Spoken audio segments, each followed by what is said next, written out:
Amen. Amen. Vi invito a aprire le vostre Bibbie, se volete seguire sulla vostra Bibbia, in Atti al capitolo 20, Atti degli Apostoli al capitolo 20, tra un po' leggeremo questo testo. Ma prima di leggere questo testo, intanto se volete trovare Atti degli Apostoli, capitolo 20, comunque passerà anche qua dietro di me oggi, andremo ad esporre questo testo, Atti degli Apostoli, capitolo 20, dal versetto 6 in avanti. Ma prima di esporre questo testo, voglio dirvi il perché parleremo di questo testo. La settimana scorsa abbiamo portato una parola che si intitolava Sei parte di una storia, no? E in questa parola abbiamo parlato di come essere al centro di questa storia, facendo la volontà di Dio. E la volontà di Dio, abbiamo visto, la volontà dello Spirito Santo, è portare vita e pace, come c'è scritto là in Romani al capitolo 8. E questa sera voglio portare una parola che ho intitolato La predicazione che dà vita, basandomi proprio su questo testo di Atti 20. Ma appunto voglio cominciare dicendo perché questo tema è importante per noi. Perché questo tema di portare una predicazione che dà vita è importante.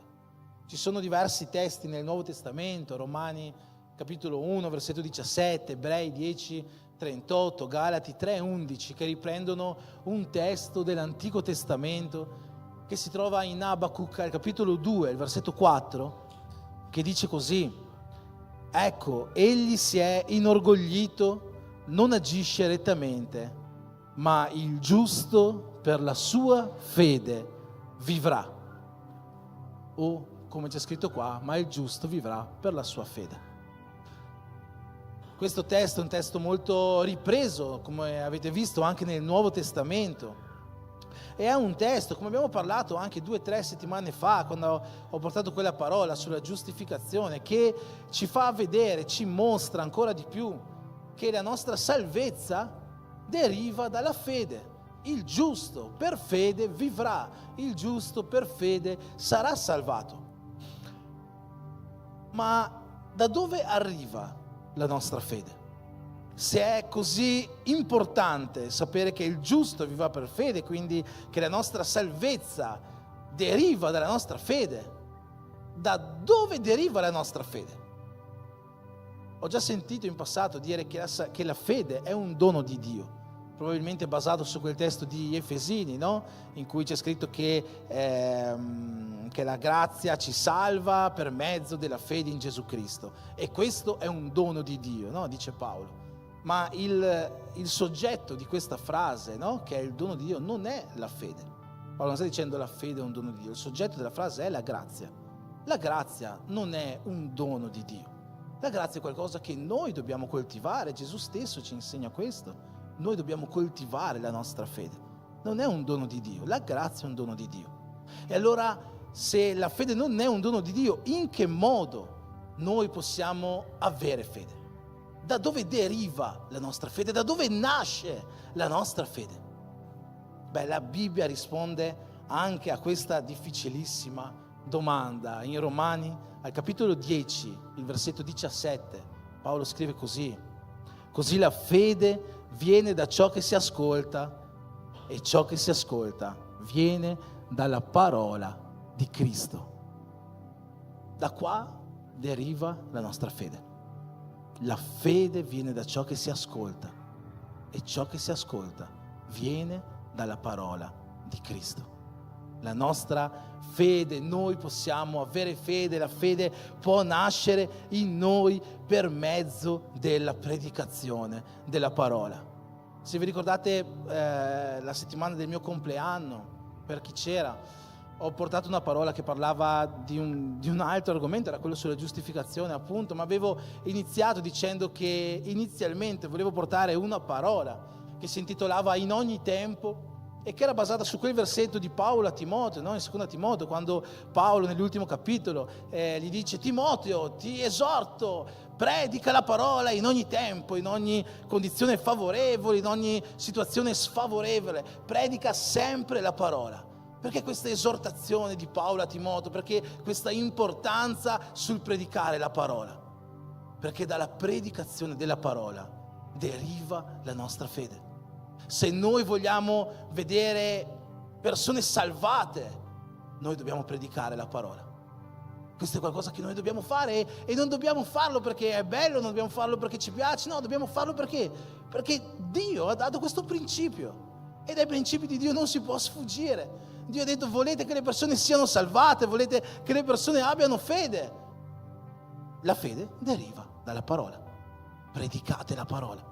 Se volete che persone raggiungano, che anime riempiano il regno dei cieli, non c'è altra soluzione. Predica la parola. E per questo Paolo ha così tanta ansia nel dire: Timoteo, predica la parola. In ogni tempo, in ogni situazione, in tempo o fuori di tempo, è tradotto in molte Bibbie in portoghese. In italiano no, ma la traduzione in portoghese è più corretta di quella in italiano, perché proprio in greco la traduzione è questa: dentro il tempo o fuori dal tempo, in ogni situazione, predica la parola. E predicare la parola deve essere la cosa centrale, una delle cose centrali della nostra vita per la nostra chiamata. Paolo scrive sempre in Romani 10: infatti chiunque avrà invocato il nome del Signore sarà salvato. È un testo molto famoso. Chiunque avrà invocato il nome del Signore sarà salvato. Quindi vuoi essere salvato? Come abbiamo detto, invoca il nome di Cristo, abbi fede in Lui. Però poi Paolo ci mette davanti a un problema, a un quesito, no? Dopo aver fatto questa rivelazione: vuoi essere salvato? Invoca, credi nel nome di Dio, nel nome di Gesù. Poi ci mette davanti a un problema: ma come potranno le persone credere se non c'è nessuno che annuncia questa parola, che annuncia questo nome? Come potranno le persone credere se nessuno predica? Non potranno. E allora, se noi vogliamo veramente fare l'opera di Dio, noi dobbiamo rispondere a questa domanda di Paolo, essendo noi coloro che si fanno inviare per predicare la parola. Io predico ogni anno un tema che riporto anche nel discepolato per il battesimo, che riporto anche nel corso Seguitemi, che parla di chiamata, motivazioni per vivere la nostra chiamata, prendendo 3 motivi che l'Apostolo Paolo dice in 3 lettere diverse. Una di queste, Timoteo 1:1, Paolo si presenta dicendo così: io, Paolo, apostolo di Cristo Gesù, per promuovere la fede negli eletti di Dio. Qual era una delle motivazioni di Paolo per vivere la sua chiamata? Promuovere, fare nascere, fare avanzare la fede in noi, nei cristiani, negli eletti di Dio. Ma in che modo poter fare questo? Paolo lo sapeva bene, ce l'ha appena spiegato: predicando la parola. Per questo motivo per Paolo l'enfasi sulla parola era così importante. Per questo motivo Paolo dice a Timoteo: predica in ogni tempo. Predicare la parola.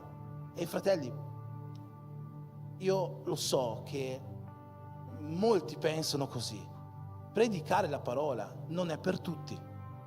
Ho già sentito dire questa frase tante volte nella mia vita e non discordo totalmente. Io credo che ci siano persone che hanno un'unzione particolare nel predicare.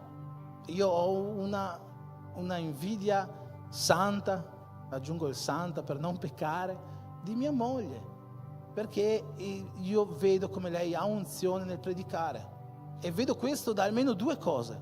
Prima di tutto, quando predica sempre avviene qualcosa di straordinario nelle persone che ascoltano. E questa è la prima motivazione per la quale io dico ha un'unzione particolare. Ma c'è un altro motivo che poi questo a me dà ancora più fastidio, no?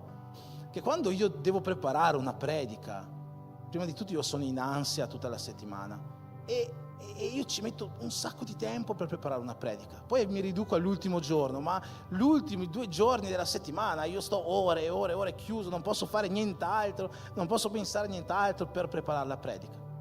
Quando invece lei dice: prendo un versetto e può parlare 2 ore su questo versetto ininterrottamente, prende una riflessione, no? È un qualcosa di cui io la invidio molto, per la quale la invidio molto, e questa è un'unzione che io riconosco in lei nella predicazione della parola, e ci sono persone che sono unte per questo.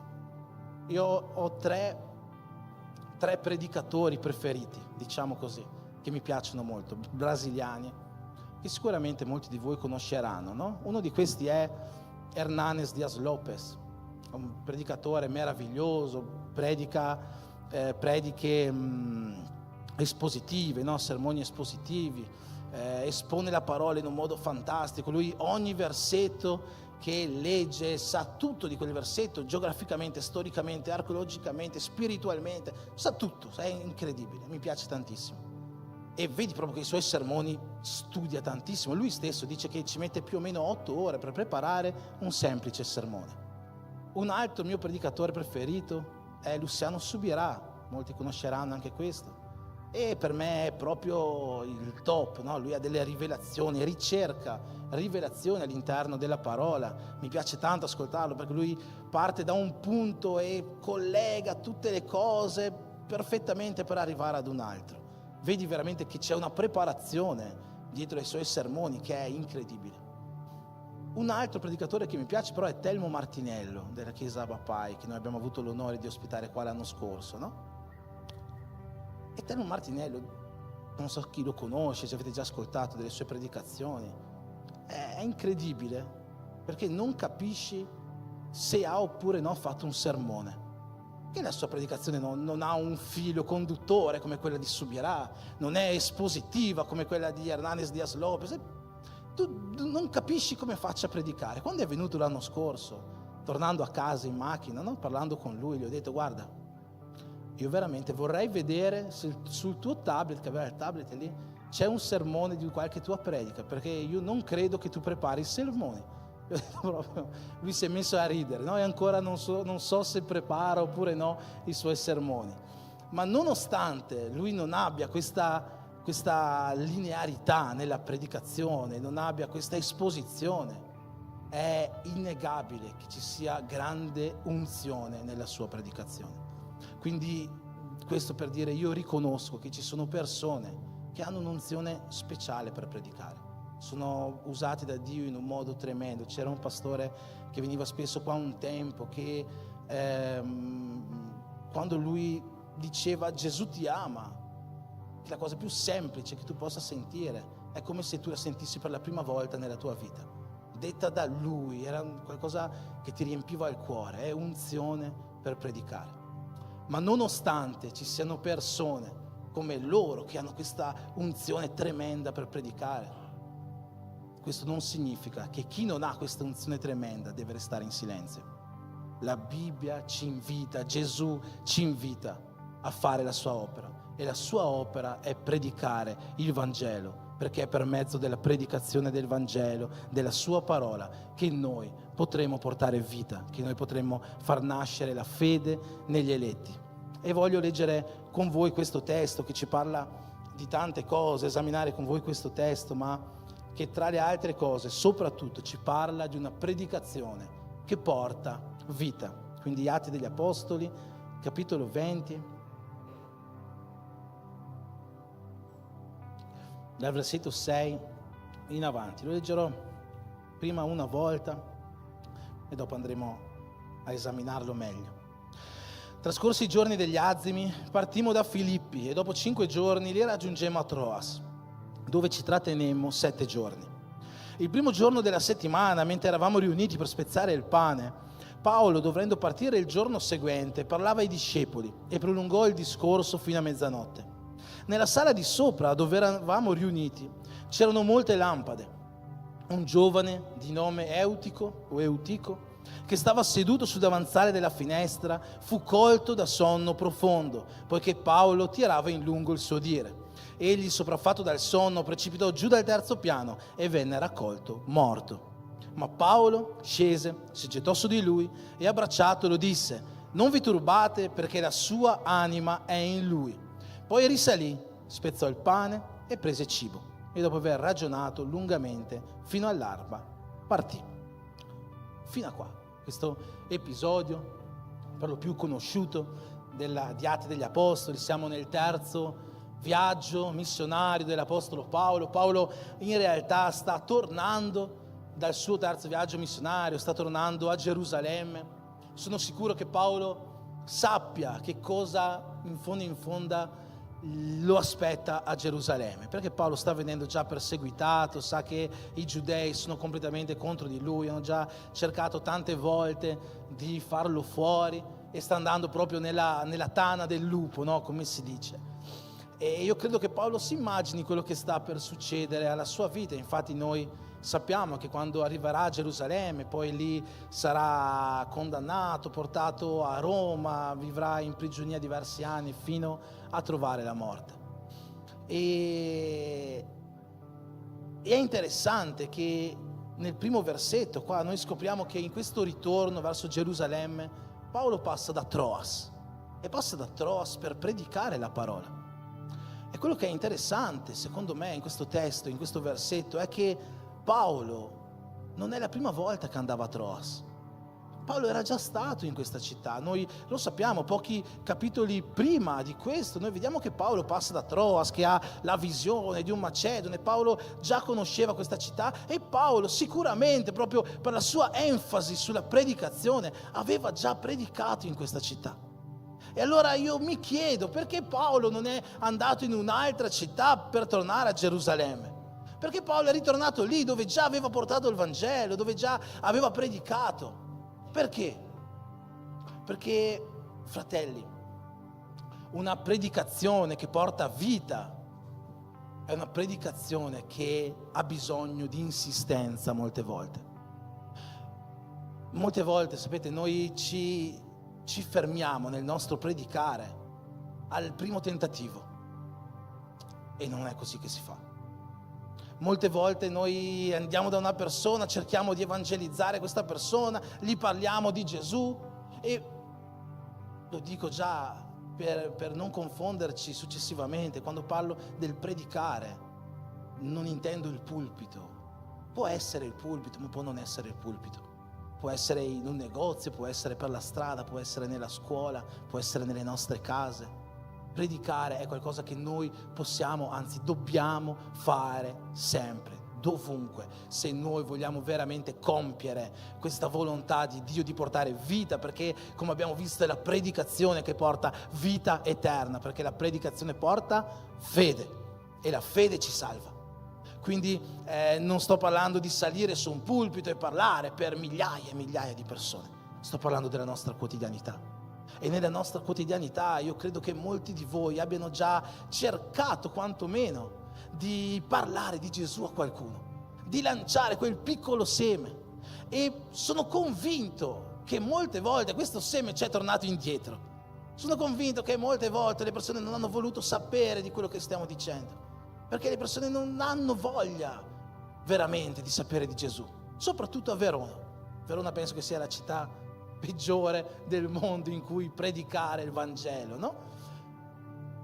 Ma la Bibbia in questo testo ci invita a ritornare, ci invita a non fermarci al primo tentativo, ci invita a insistere nel predicare. Gesù ci parla molto del valore dell'insistenza anche attraverso parabole. L'insistenza è qualcosa che noi dobbiamo applicare nella nostra vita, dobbiamo applicarla anche nella predicazione. Non possiamo fermarci al primo tentativo. E non lo so se voi, la prima volta che siete entrati in una chiesa, avete sentito una predicazione e Dio vi ha illuminato la vita, vi siete convertiti in un giorno. Per me non è stato così. Per me, prima che io venissi in chiesa, mia moglie ha dovuto invitarmi molte volte, e diciamo che mi ha fatto venire con una trappola quasi in chiesa per la prima volta.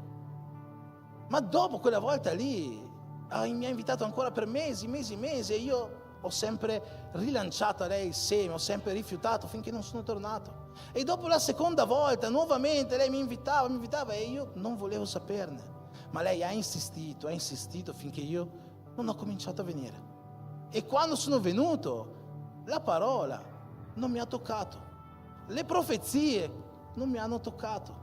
cominciare a leggere, cominciare a studiare, perché sono entrato subito nel corso di teologia, non mi ha toccato, non subito. È passato 1, 2, 3, 4, 5, 6 mesi. Dal primo giorno che sono entrato in chiesa, il giorno che ho accettato Gesù, sono passati 11 mesi. Dal giorno in cui ho accettato Gesù al giorno in cui mi sono battezzato, sono passati altri 10 mesi. Se Andrea non avesse insistito con me, oggi non sarei qua molto probabilmente. Il valore dell'insistenza è qualcosa di fondamentale in una predicazione che porta vita. Noi non possiamo fermarci al primo tentativo. Tu che stai cercando, hai pensato di evangelizzare qualcuno nella tua scuola, tra i tuoi parenti o dovunque, non fermarti al primo tentativo. Paolo è andato a Troas, ha predicato la parola, è andato a farsi un viaggio missionario e poi è ritornato a Troas, perché ha detto: ho ancora qualcosa da fare lì, devo ancora portare qualcuno a Cristo, c'è ancora qualcosa da fare, devo insistere con loro. Non perdere la speranza, non fermarti nel predicare.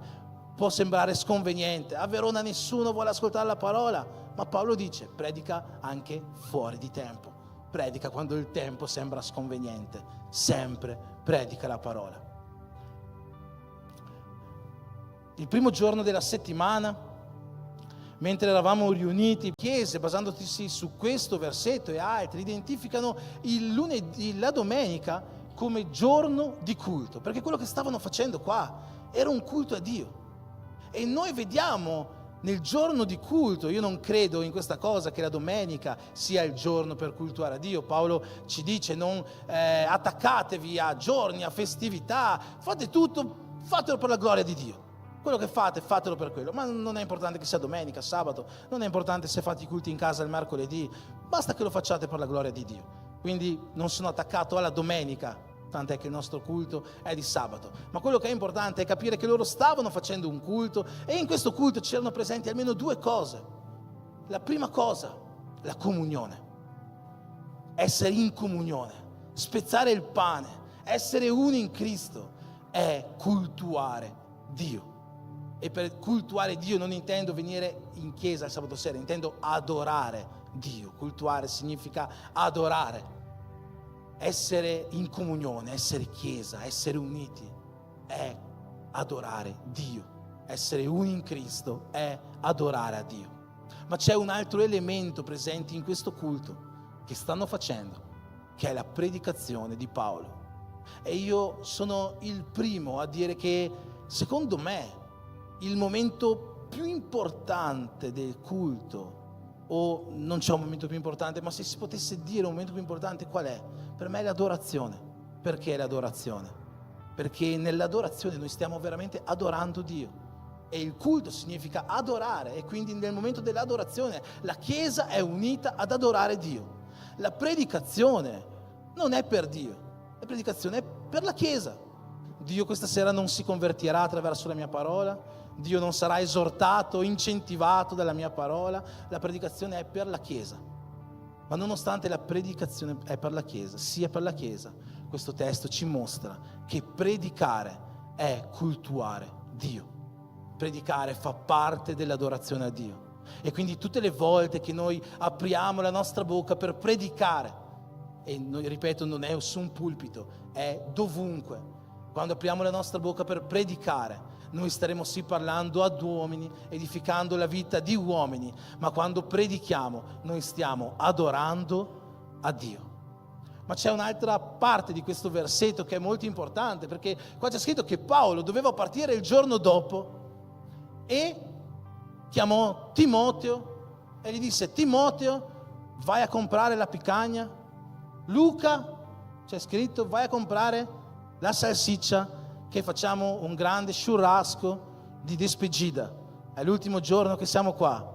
Non so come si dice ancora despedida in italiano, perdonatemi. Di ultimo saluto, non lo so, di addio. No? C'è scritto questo, no? Normalmente l'ultima serata, che cos'è che ci viene in mente di fare? L'ultima sera insieme, facciamo una festa, dobbiamo salutarci, facciamo qualcosa di bello, divertiamo, c'è l'ultima sera che siamo insieme. E ripeto, Paolo io credo sapesse quello che lo aspettava a Gerusalemme, che probabilmente non sarebbe mai più tornato a Troas, che non avrebbe mai più rivisto i fratelli tanto amorevoli della chiesa di Troas. Ma nonostante questo, che cosa decise di fare? Paolo non fece il grande sciurrasco. Paolo predicò la parola e predicò più del solito. Predicò fino a mezzanotte, successivamente c'è scritto che predicò, tirava a lungo il suo parlare. Paolo predicò come non aveva mai predicato in vita sua in questa chiesa. Perché? Perché era l'ultimo giorno che era con loro. Era la sua ultima possibilità di portare persone a Cristo. E fratelli, se noi vogliamo avere una predicazione che porta vita, noi dobbiamo sapere molto bene che manca poco al ritorno di Gesù, che forse questa è l'ultima possibilità, che forse oggi è la mia ultima possibilità di portare una parola, che forse domani è la tua ultima possibilità di portare una parola, che forse domani sarà l'ultimo giorno che vedrai il tuo vicino di casa, che vedrai il tuo collega. Non sto augurando morte nella vita di nessuno, ma dobbiamo sapere che può essere che sia l'ultimo giorno. E che cosa facciamo noi? Che cosa facciamo noi sapendo che è l'ultimo giorno? Paolo ci insegna, hai l'ultima possibilità di portare persone a Cristo. È questa la tua priorità? Perché se è questa la tua priorità come cristiano, tu aprirai la tua bocca e farai la predica più lunga che hai mai fatto nella tua vita. Parlerai come non hai mai parlato, perché il tuo amore per le anime, la tua compassione, il tuo desiderio che persone arrivino a Cristo è più grande della tua voglia di fare festa, perché sai che quando lo rivedrai lassù, quel fratello che è convertito, la festa sarà molto più grande, che la picagna sarà molto più buona. Quindi fratelli, questo è un grande segreto che questo versetto, che questa parola ci rivela sulla predicazione che porta vita. Predica fino all'ultimo momento, predica con tutta la forza che hai, predica perché potrebbe essere l'ultimo giorno. Noi come cristiani siamo chiamati a predicare la parola e a predicarla fino alla fine. Il versetto 8 ci dice che nella sala di sopra dove erano riuniti c'erano molte lampade. E io non voglio, esaminando questo versetto, far dire al testo qualcosa che il testo non dice. Paolo stava predicando, sì, ma non è la sua predicazione che ha acceso le lampade per magia, no? Però è anche vero che la Bibbia parla molto spesso attraverso simbolismi, attraverso simbologie. E Luca è lo scrittore di Atti degli Apostoli, l'evangelista Luca. Essendo uno scrittore molto meticoloso, io sono convinto che non avrebbe inserito particolari che non c'entrassero niente. Ancora di più perché in Romani 15,4 c'è scritto che tutto quello che c'è stato lasciato, tutto quello che c'è stato scritto nell'antichità, ovvero quello che è scritto nella parola, per nostro insegnamento, per nostra istruzione è stato scritto. E quindi se c'è un versetto che ci fa capire che in quella sala, quella sera c'erano molte lampade, molta luce, io credo che ci sia un significato. E il simbolismo biblico della lampada è lo Spirito Santo. Noi vediamo che la lampada è spesso paragonata allo Spirito Santo. Nel Salmo 119 vediamo più volte scritto: la tua parola è lampada ai miei piedi e luce sul mio cammino. È vero, qua è la parola che è paragonata alla luce, ma abbiamo visto proprio la settimana scorsa in che modo essere guidati da Dio, seguendo lo Spirito Santo. È lo Spirito Santo che ci porta a fare la volontà di Dio, come ha scritto Davide nel Salmo 143, Dio insegnami a fare la tua volontà, il tuo Spirito mi guidi. È lo Spirito Santo che ci guida a fare la volontà di Dio. E quando qua Davide scrive che la lampada è la luce sul nostro cammino, sta parlando proprio dello Spirito. Come possiamo sapere questo? Perché quante persone leggono la Bibbia, leggono la parola, ma non sono illuminate dalla parola. La parola senza lo Spirito che la accompagna risulta vuota. Affinché la parola possa essere luce, c'è bisogno dello Spirito Santo che illumini i nostri cuori nel seguire la parola di Dio. E noi vediamo l'esempio della lampada come simbologia dello Spirito Santo in molte altre parti. Nel primo libro di Samuele, al capitolo 2, la chiamata del piccolo Samuele. C'è scritto che Samuele era nel tempio, no, con il sacerdote Eli, stava per addormentarsi, e c'è scritto che in quel tempo, a causa dei peccati dei sacerdoti, la parola di Dio era molto rara, le profezie, i segni erano molto rari. Ma c'è scritto che la lampada nel tempio non era spenta. E successivamente noi vediamo Dio che chiama, che rivolge la parola a Samuele. Quindi noi vediamo che prima c'è scritto il parlare di Dio, la voce di Dio era molto rara, ma la lampada era ancora accesa. Stava soltanto aspettando il momento. E quando Samuele è stato pronto, lo Spirito è tornato a parlare col suo popolo. La lampada, come ho detto, è una simbologia dello Spirito Santo, e in questo testo di predicazione che porta a vita non è un caso che la lampada sia presente, perché dove c'è la predicazione della parola, lì lo Spirito Santo è presente. La Bibbia ci lascia molto chiaro in diversi passi che quando gli apostoli predicavano la parola, Dio, lo Spirito Santo, accompagnava o testimoniava la loro predicazione con segni, con prodigi, con meraviglie. Quando noi predichiamo la parola, quando noi portiamo il messaggio di Dio, lo Spirito Santo è lì con noi. Dio è lì con noi e Dio testimonia che noi stiamo parlando la verità, e lo fa attraverso segni, prodigi e meraviglie. Quando noi vediamo la chiamata che Gesù ci rivolge, Matteo 28, alla fine del Vangelo di Marco, Gesù dice: andate a predicare in tutto il mondo, andate a fare discepoli, ed ecco, io starò con voi fino alla fine dell'età presente. Questa è una parola che noi generalizziamo, diciamo Gesù sarà sempre con noi. È vero, non è sbagliato, Gesù sarà sempre con noi, ma non possiamo sempre generalizzarla, perché Gesù rivolge questa promessa in un contesto molto specifico. Gesù dice: andate a predicare per il mondo e io sarò sempre con voi. Ovvero, quando noi predichiamo, Gesù è con noi. Quando noi andiamo a fare discepoli, andiamo a fare la volontà di Dio, lì Gesù è con noi. Se noi leggiamo questo versetto in un contesto più critico, capiremo che veramente Gesù si presenta, lo Spirito Santo si presenta, la lampada è accesa quando noi portiamo la parola di Dio, quando noi predichiamo questa parola. Amen.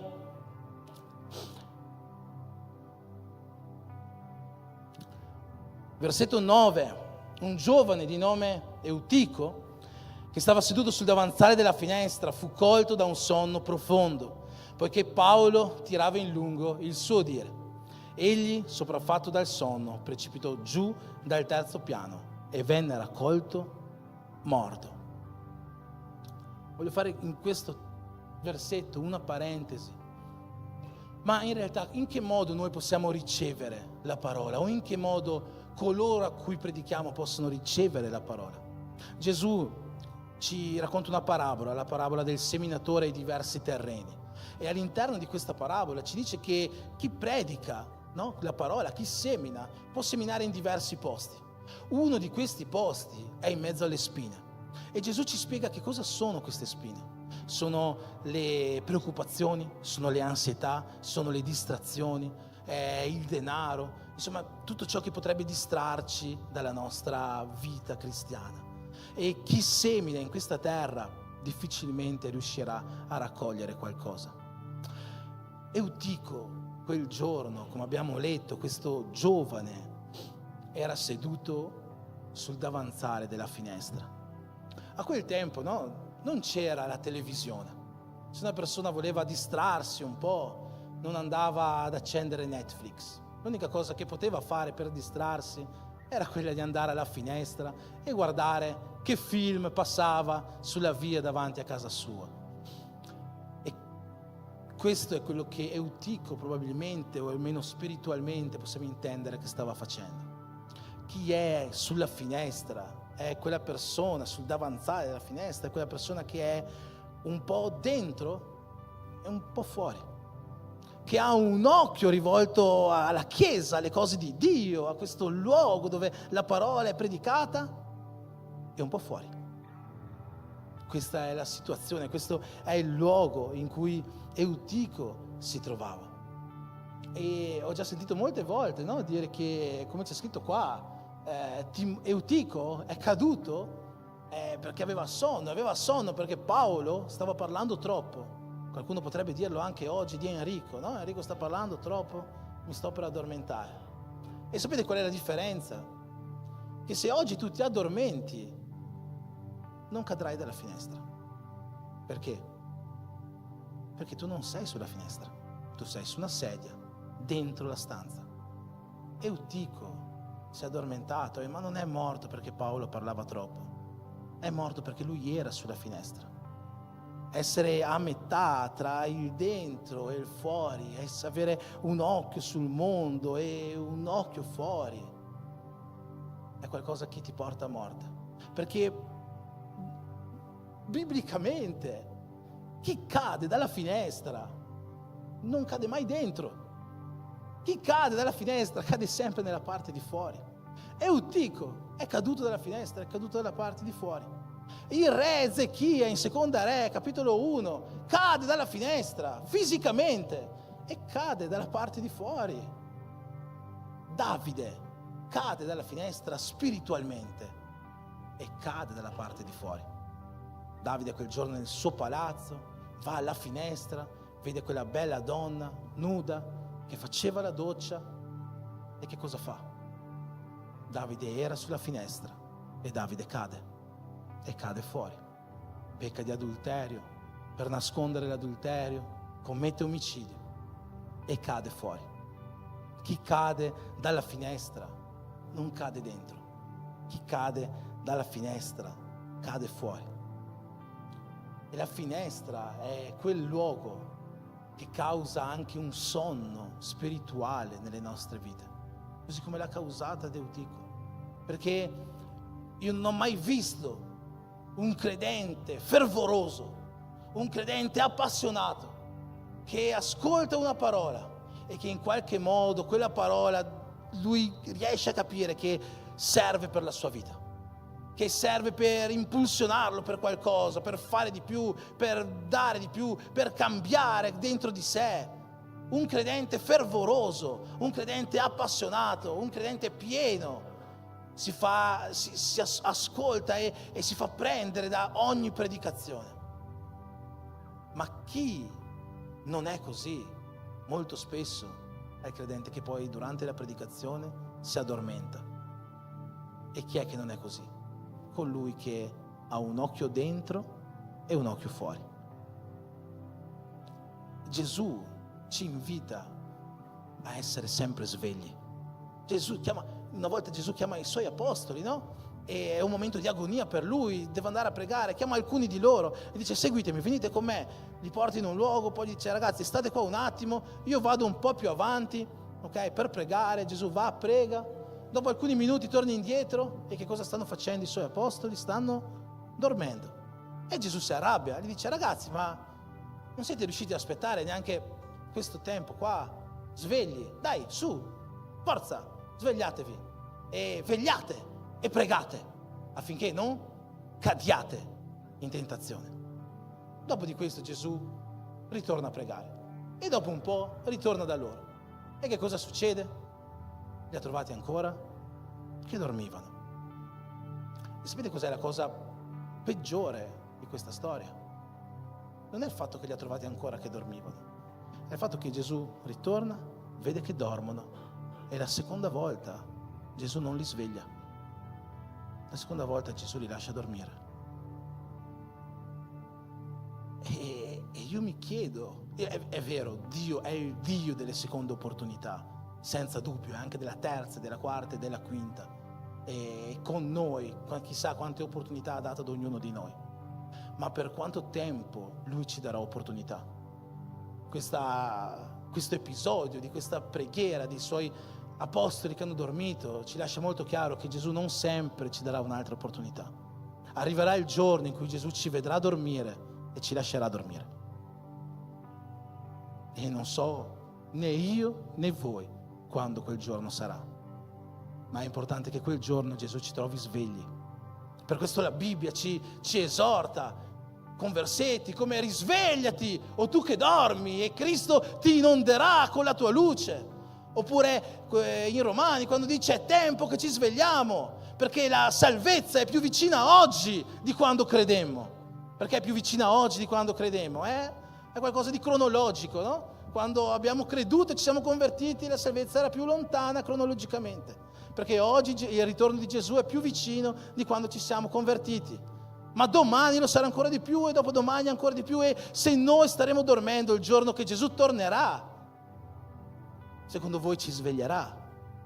No, non ci sveglierà, perché la Bibbia ci invita oggi a svegliarci per aspettare il ritorno di Gesù, perché quando Gesù tornerà non ci sveglierà. Amen?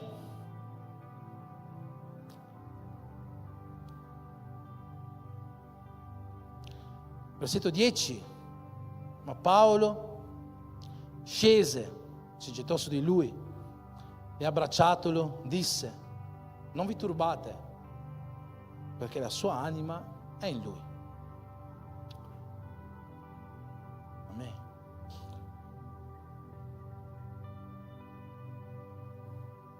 Come ho detto, è Luca che scrive questo libro degli Atti degli Apostoli, l'evangelista Luca. Luca era un medico. Nel versetto prima abbiamo scoperto che Eutico era morto. Luca era un medico. Luca sa riconoscere quando uno è morto oppure no. E quindi anche se non è scritto proprio esplicitamente, qua noi abbiamo uno dei pochissimi miracoli di resurrezione che noi troviamo all'interno della Bibbia. Nel Nuovo Testamento, oltre a quello di Gesù, vediamo soltanto questo e un altro operato da Pietro. E in questo testo, in questo versetto, noi scopriamo probabilmente quello che è il più grande segreto per vivere una predicazione che porta vita. Perché quello che vediamo fare a Paolo è lasciare tutto quello che stava facendo, è lasciare quel momento di predicazione, è lasciare quel momento di culto e correre verso questo giovane, gettarsi su di lui e abbracciarlo. E questo significa, fratelli, che noi possiamo avere la predicazione più colta di tutte. Possiamo essere degli Hernanes Diaz Lopez che conoscono tutto della Bibbia. Possiamo avere quella predicazione piena di rivelazioni, o possiamo avere quella predicazione piena di unzione. Ma tutte queste cose non serviranno a niente se noi non abbiamo amore per le anime, se noi non abbiamo compassione per le anime. Un predicatore del secolo scorso, Leonard Ravenhill, vedendo un momento in cui molte persone stavano scappando dalla chiesa e non convertendosi più, disse così: non è vero che la chiesa non è più capace di evangelizzare, è che la chiesa ha perso le lacrime. Se noi non abbiamo amore, possiamo essere i più grandi. Paolo, mi piace, è vero che la divisione in capitoli e in versetti della Bibbia è molto successiva quando la Bibbia effettivamente è stata scritta, ma mi piace tantissimo quando leggiamo 1 Corinzi 12, no? L'elenco dei doni spirituali. Paolo lì dice Dio ci ha dato doni pazzeschi, tu puoi fare miracoli, tu puoi curare persone, tu puoi profetizzare, tu puoi fare questi sono doni veramente sovrannaturali. Ma alla fine di questa lista di doni, l'ultimo versetto di questo capitolo ci dice: ma adesso, dopo che vi ho elencato tutti questi doni pazzeschi che Dio ci dà, adesso vi mostrerò la via per eccellenza. E il capitolo successivo ci mostra qual è la via per eccellenza, che è superiore a qualsiasi di questi doni. È l'amore. E Paolo comincia dicendo: io potrei avere tutti i doni di questa lista che vi ho appena citati. Io potrei essere il più grande predicatore, io potrei essere il più unto da Dio, io potrei sapere ogni cosa, ma senza amore non servirebbe a niente, non sarei nulla. Se noi vogliamo avere e portare quella predicazione che dà vita, quella predicazione che fa risuscitare i morti, quello che deve vivere in noi prima di tutto è amore per le anime, è compassione per le anime, è desiderare che le persone siano salvate. Noi non possiamo e non dobbiamo predicare per condividere il nostro sapere. Non dobbiamo predicare per semplicemente farlo perché Dio ci ha mandato a farlo. Possiamo farlo, ma sai, non servirà a niente. Quello che serve oggi a noi e alla Chiesa, se vogliamo vedere persone riprendere vita, persone risvegliate, persone uscire da quella finestra e rivenire qua dentro, è avere veramente un cuore che ama gli altri. Sembra John Wesley ha detto: non c'è niente di più ardente, di più fervoroso di un cuore che brucia per le anime. Com'è il nostro amore per gli altri. Sapete, questi insegnamenti non si distaccano da quello che prima di tutto Gesù ci ha insegnato. Ama Dio sopra ogni cosa e ama il tuo prossimo come te stesso. Se noi vogliamo avere questa predicazione che noi dobbiamo portarla, è necessario, è un comandamento di Dio quasi. Quello che dobbiamo fare prima di tutto è amare veramente gli altri, è desiderare la loro salvezza e non soltanto condividere quello che noi abbiamo, ma portare gli altri da noi. Posso chiederti di alzarti in piedi?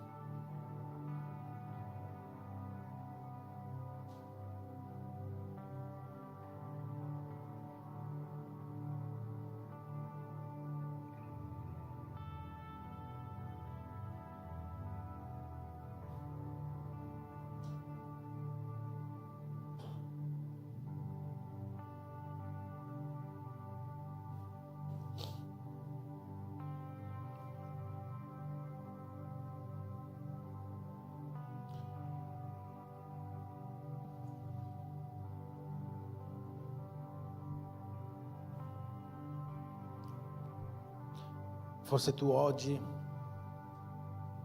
stai cercando di evangelizzare qualcuno, di portare quella persona in chiesa, o hai già pensato di farlo, o magari una volta sei già andato a parlare con questa persona, testimoniando di Gesù, e quella persona non ti ha voluto ascoltare. La parola di oggi ti insegna che è necessario insistere molte volte, è necessario insistere. E è necessario veramente, perché la sua salvezza deriva dalla tua predicazione. Ma la parola di oggi ti insegna anche che molte volte la tua vicinanza, il tuo abbraccio, il tuo stare vicino, il tuo amare questa persona è questo che può ridare vita più di molte parole. L'ultimo versetto di questo testo che abbiamo letto dice così: poi risalì, spezzò il pane, prese cibo e dopo aver ragionato lungamente fino all'alba partì. È curioso, no? Che questo testo finisce nello stesso modo in cui è iniziato. Abbiamo visto che Paolo arriva in questa chiesetta di Troas, spezza il pane coi fratelli, a comunione, e predica. E durante la predica c'è questo avvenimento pazzesco, strepitoso. È vero, una persona è morta, ma è risuscitata. È qualcosa di molto raro, qualcosa di grandioso che è successo. E che cosa è successo dopo che Paolo ha risuscitato questa persona? Ancora una volta non ha detto: Timoteo, vai a prendere la piccagna, Luca la salsiccia. Non ha fatto una festa perché c'è stato questo grande miracolo. Paolo è ritornato nella chiesa e ha detto: proseguiamo il culto, spezziamo il pane, predichiamo la parola. E predicò fino all'alba. E io credo che Paolo abbia fatto questo per insegnarci qualcosa. Oggi forse tu sei concentrato a portare una persona a Cristo, e gloria a Dio per questo. Porta questa persona, insisti, dimostra amore, compassione per lei e conquista quest'anima per Cristo. Ma come è successo qua, Paolo non è concentrato su quella persona che è ritornata a vivere, perché c'era un'intera chiesa che doveva riprendere vita. Gesù ci dice: la messa è grande, i campi sono pronti e hanno bisogno di persone che vadano a raccogliere. È vero, hai portato una persona, gloria a Dio, ce ne sono altre 1000, 10.000, miliardi da portare. Quello che Gesù ci invita a fare è fare la sua opera e non fermarsi. Vai sempre avanti, continua, predica fino all'ultimo giorno, predica con ogni forza che hai, predica, porta il messaggio, la testimonianza, la parola di Dio dovunque sei e dovunque vai. Predica, perché dopo il miracolo di una conversione ci sono miracoli di altre decine, centinaia di conversioni che Dio vuole che tu possa fare per Lui. I campi sono bianchi, il tempo del suo ritorno è vicino. Predichiamo la parola come non abbiamo mai fatto. Portiamo a Cristo questa generazione. Facciamo bruciare questa terra del suo Spirito, che questa lampada dello Spirito Santo possa essere la luce per Verona, per la tua città, per la tua nazione, per questo mondo, e possa esserlo, perché noi stiamo portando la sua parola, e dove noi predichiamo la parola, lì lo Spirito Santo si fa presente. Dove noi predichiamo la parola, Gesù arriva e ci promette che sarà con noi fino all'ultimo momento, fino all'ultima ora, fino all'alba, finché predichiamo. Sarà con noi testimoniando questa parola con segni, sarà con noi testimoniando questa parola con conversioni, sarà con noi testimoniando questa parola con rinnovamenti di vita, con cambiamenti di vita, con famiglie risanate, con avvivamenti dello Spirito, con risvegli. Sarà da noi con miracoli sovrannaturali, e sarà con noi per testimoniare, perché noi stiamo facendo la sua opera e Lui non ci lascerà da soli. Ricevi questa parola? Amen? Dio non ti lascerà da solo. Predica la sua parola, porta a Lui più anime che puoi, in ogni tempo. Amen. Amen. Signore Gesù, ti ringraziamo, Signore, per questa parola. Ti ringrazio se oggi hai toccato i nostri cuori per vivere e far vivere per mezzo della tua parola, per mezzo della potenza che c'è nella tua parola, un tempo nuovo e di sovrannaturale a questa città. Nel nome di Gesù, Signore, quello che noi ti chiediamo questa sera è che la tua Chiesa possa essere ripiena del tuo Spirito ogni volta che aprirà la tua bocca, così come tu ci hai promesso. Che segni, prodigi, meraviglie, che il tuo sovrannaturale possa accompagnare ogni tuo figlio e ogni tua figlia quando aprirà la sua bocca per testimoniare di te, per portare il tuo Vangelo. Signore, che ognuno di noi possa avere la forza e il coraggio per insistere in ogni tempo, per portare continuamente affinché le persone non vedranno la tua gloria. Signore, tu ci hai chiamati oggi per fare la tua opera, per promuovere la fede degli eletti, e che questa fede possa portare salvezza a questa città.